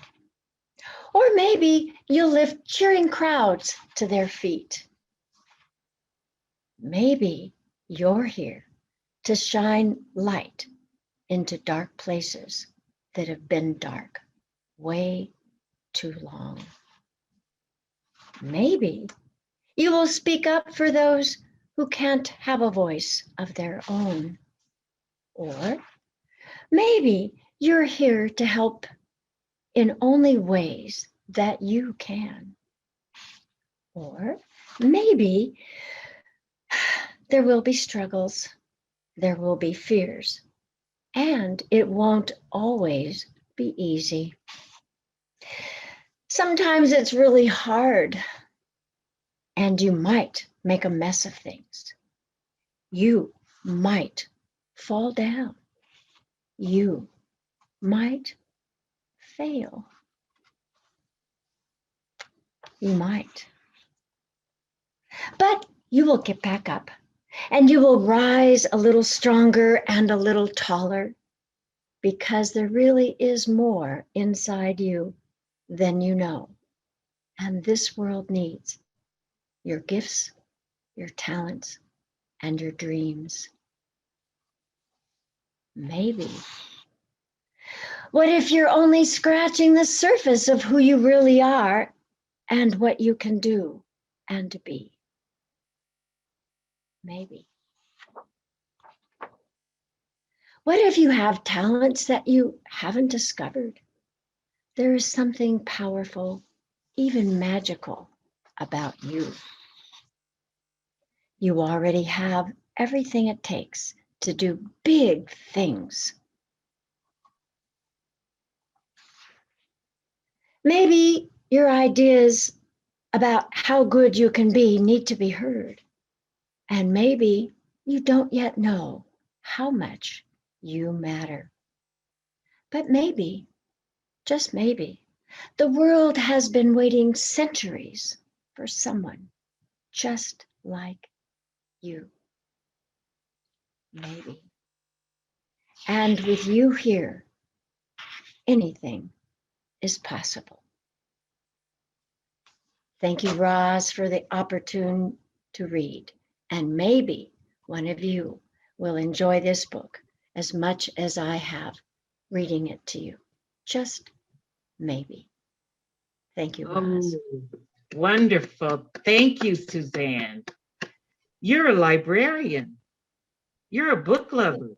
This was Lots of things. the perfect opportunity for everyone to hear your storytelling skills, because that was so soothing. Thank you so much for sharing your book. Maybe. Maybe. Now, if you, and also you can put your email address in the chat box, or they can email me if anyone here wants to reach out to you. Thanks. Stay a little bit longer because we have the final presentation, and then we have some book giveaways by some of our presenters who have your virtual raffle ticket in hand. Here it is. Oh my goodness. You've seen her on the big screen live on Facebook. You've heard about them, their podcasts. The co-founders of Made to Inspire have master's degrees and are renowned experts in getting results and helping people experience life at the next level. They're currently creating and launching courses and a host of impactful systems that will help entrepreneurs, business owners, and dreamers cash in at the bank. Their book is Millions of Possibilities, Taking Your Ideas from Inspiration to Monetization. Please welcome Misty Kerrigan and qualified speaker, new distinguished Toastmaster, Kimberle Smith Austin.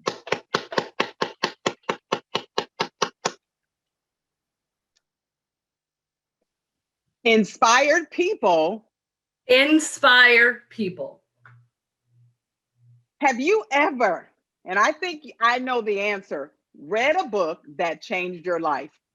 Tonight, we heard all of you share stories about book after book after book that transformed your mind, your thoughts, and maybe even your actions.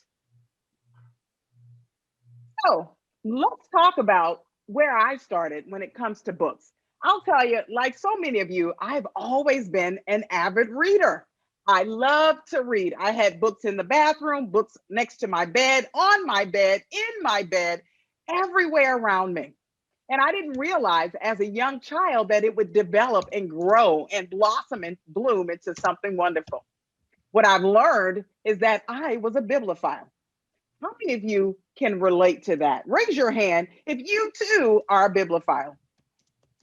All right. Now, what I did early on is I loved books so much that in 1999, I actually opened my very first bookstore. And I did it after reading an amazing book. It inspired me to start a business. I had just finished my MBA. I was ambitious and excited and ready to go. So bookstore it was. Now from there, I started launching book clubs all around the world, friends and family, and inviting them too to join me on this journey. Now that's my story, but let's listen to Misty tell her story. My love for books began before I could even read. My favorite part of the day was bedtime stories where my grandparents were tired of reading picture books and read to me murder mystery novels, where the cats were the heroines, and I loved every moment of it. When I grew up, I started to work in mental health with foster youth, and story after story from each youth, I heard that some of them never had a bedtime story read to them. And I was heartbroken. It was the most favorite part of my childhood. So when I wrote my independent living skills program, every 10 weeks, every graduate, we stand up and we read out loud, "Oh, the places you'll go." We sign individual copies for each youth and we give it to them in hopes that someday they could start their new tradition and read to their own children. And every kid we've ever read to has absolutely loved it. Now, I have been obsessed with books before I could read, but when I started to read in my 20s, I read my first personal development book and I was hooked. I loved personal development books. I own my own library of them and I'm still acquiring them. In fact, it was personal development books that led me to this amazing thing in Temecula. All these speakers were being very, very, very motivational, and I was so excited. You could see the top of my head right there. Kimberle was speaking, and we joked because I became a stalker. I was blown away by everything that she was doing, health, inspirational, and I got to meet her. And a fellow friend of ours said, "You should join Professional Women's Toastmasters." And I said, "I don't know." And then they named all the people. And I said, "Kimberle's there. Well, then, yes, I'm going to join." So like a great stalker, I joined the same group she was in, started to sit in the front row. And then the most amazing thing happened. They let us choose our own mentors. So of course, I asked Kimberle to be my Toastmaster mentor. And we started having a lot of amazing conversations. And we started connecting, whether it was the business world, the mental health world, or the health world of fitness. People will do more to charge their phone than their own selves. In fact, I shamelessly have a charger in my bedroom, my office, my car, and my living room. Anyone else here have more than one charger to ensure that you're taking care of your phone? Yes, we don't like that battery to go dead, but we'll let ours go dead. So, which we hate saying in Toastmasters, but I promise it fit there. So there's something you have to do about it, and there's something you could do about it tonight. And that is start creating the foundation of reading and writing. Yes, I said it, reading and writing, the same thing you tell your kids and grandkids. It's the most fundamental thing we could do our entire life. We heard a sad fact that people stop reading books in high school, and most adults don't continue reading. That foundation of just reading and writing, and I love Edwin, who is doing both right now, and he's staying committed to it in his groups, because here is why. When you have that strong foundation and you're feeding your soul and you're feeding your heart and your mind, crazy things start to happen. You yourself become more creative. You yourself start building things. And the most miraculous thing, you yourself start to inspire others. So let's go backstory. So imagine Kimberle, Misty, Kimberle sitting together in a coffee house having a discussion. Now, you'd be amazed at what we saw, or better yet, what the people saw around us. It was electricity, it was fire, there was a charge, and they probably thought we were crazy. And the reason being is we connected mind, body, spirit, and we knew at that time something had to happen. But here's what we realized. It's one thing to be inspired, and I think you all will hear that today and recognize that. But it's another thing to take action. There's something about action, and that's really what we're all about. When you think about action and the things that one can do, it all requires one step, one move, one action. So here's what we did. You see the first picture. We decided to lock arms and take action. Our action led to the Made to Inspire podcast, which, by the way, you can find on Spotify and anywhere that podcasts are hosted. And then it led to Millions of Possibilities, our new book that was released December 30th, 2020. How exciting. Our goal was to get it done before the year ended, and we made it happen. So not only did we talk about it, we took the action to bring it to life. Now, the funny thing about the book is that it's all about taking action, taking your inspiration, those things, your ideas, things that inspire you, and move them to a place of monetization so that you could earn the income that your heart and mind desires. Now, we know that some of those dreams may not be solely on income, but they may be helping others, changing lives, and making an impact. And that's exactly what you'll find in the pages of Made to Inspire. Now, the interesting thing with our book is that there were so many pieces to the puzzle. And I love the fact that not only did we do the book together, we involved other people. See, we believe that everything that's done in our life, it's community, it's connections, it's collaborations. And because of Toastmasters, look at what we've been able to do. Not only did we partner with John on different things, different activities, we've done virtual summits with him, Ed, same thing. And then Randy Powell, he is actually in our book. John is our forward. He wrote the beginning of the book. So we took the power from Toastmasters. We brought it together to create a beautiful masterpiece that will help people take their ideas from inspiration to monetization. Now, the one thing that we see that all of the people you've seen today, tonight, they have one thing in common. Passion. So think about that. Passion isn't taught. It is awoken inside of us. But the great part is it's already there in you. It just needs to come alive.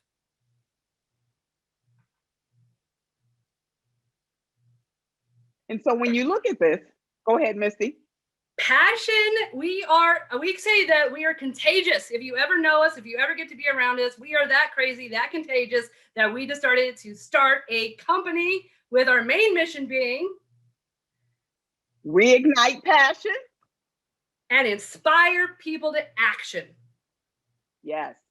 So if you know that there's some passion inside of you, we want to help you unleash the beast. That's what I want to call it. Unleash the passion inside of you and begin to experience life at the next level.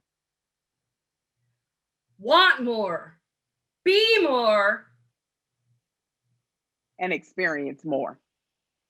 See, there's one thing to dream about it, but there's something happens when you actually take that action.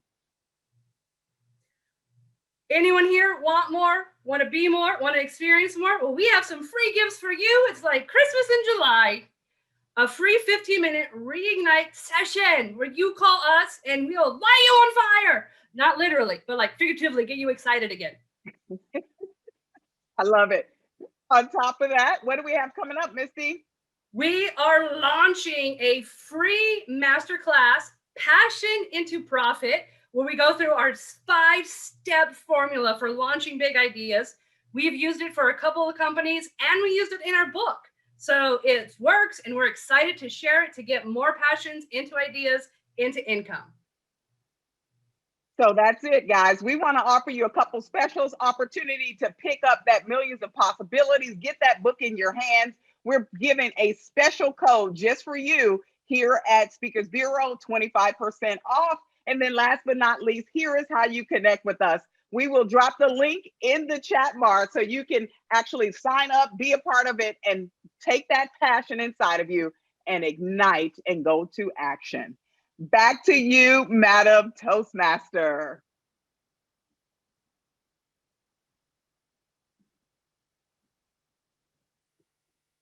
Rosie, you're on mute.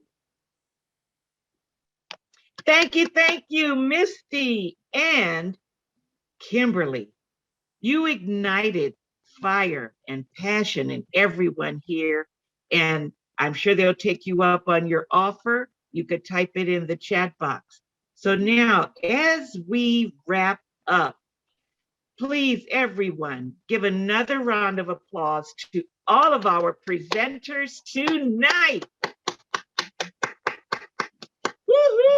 Yes, yes. I'm so excited. And now for the book giveaways I mentioned earlier. Everyone in attendance has a virtual raffle ticket in their hand.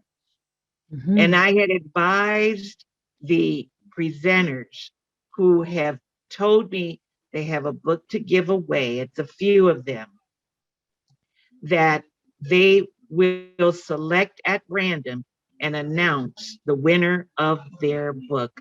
Let me start with Connie. Connie, who's your winner?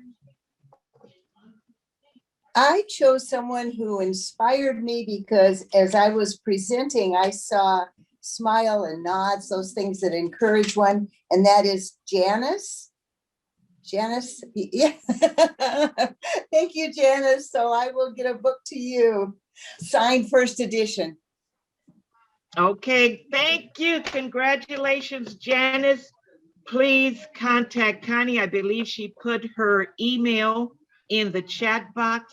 Otherwise, contact me and I will get your address to Connie. Congratulations. The next person who said they would give away a book is Suzanne Leonard. Suzanne, who's your winner?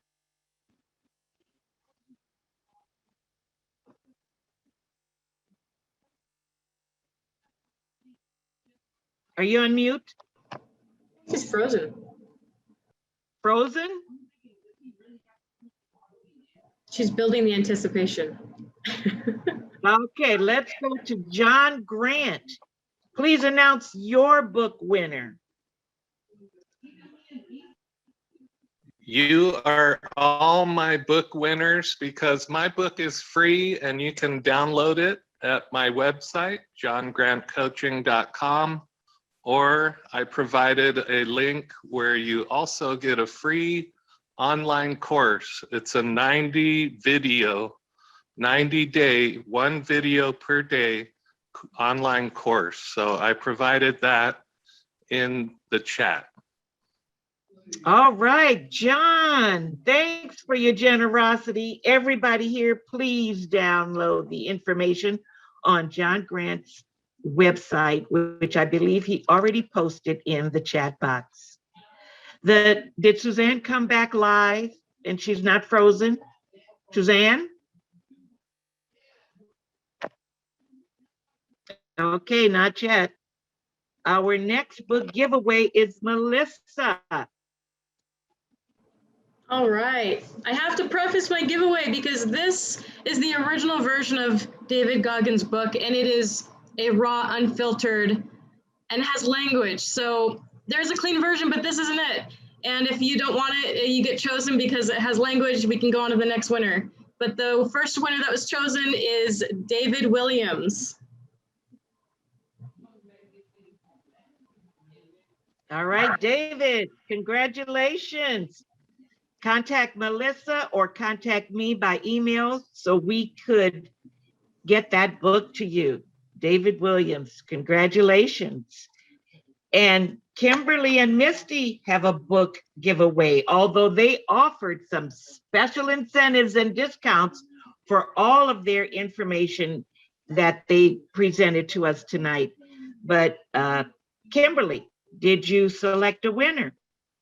I did not, but what I like to do is in the chat bar, if there is a passion burning deep inside of you, and you know that this book could change your life and move you to that next level, drop your name in the chat right now. Ready, set, go!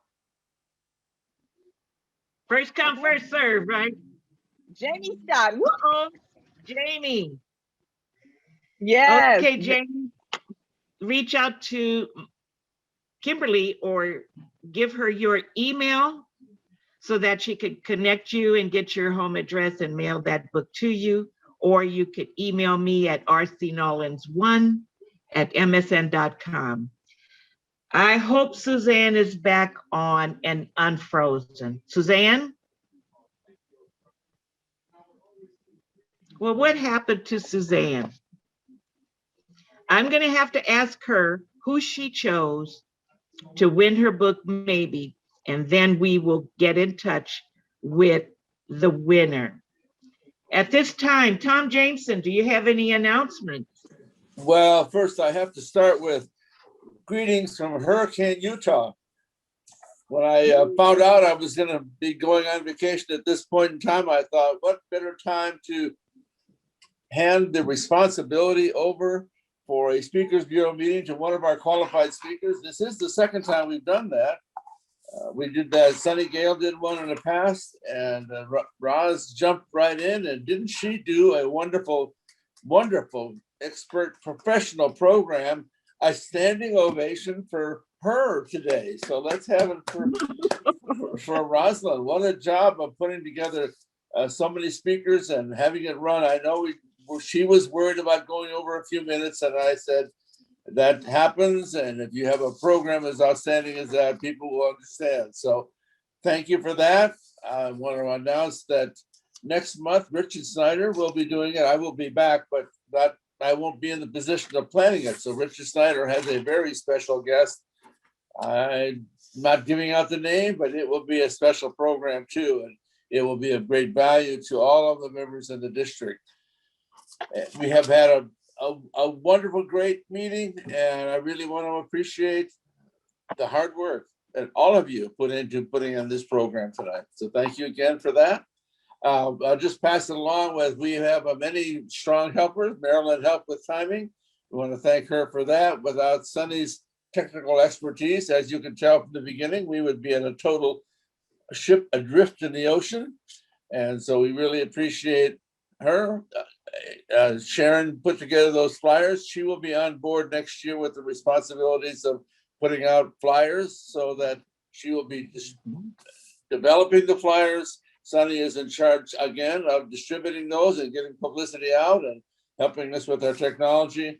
Michael Osur and I will stay on as chairs for the year, and we will try to make sure we have a good program for you. We expect to have people going for their QS in September. We're not sure yet how soon we will be able to meet in person, and whether we'll be able to do some kind of adaptation for both Zoom and in-person meetings. So that's yet to be planned, but we're looking forward to continuing. And if any of you are working with a QS, working with someone who wishes to go for their QS, and I know that we had a full complement of expert speakers, all qualified speakers or accredited speakers, except for two who I also know wish to become qualified speakers. So we had a really outstanding program, and we will be continuing programs in the fall. And thank you all for being here.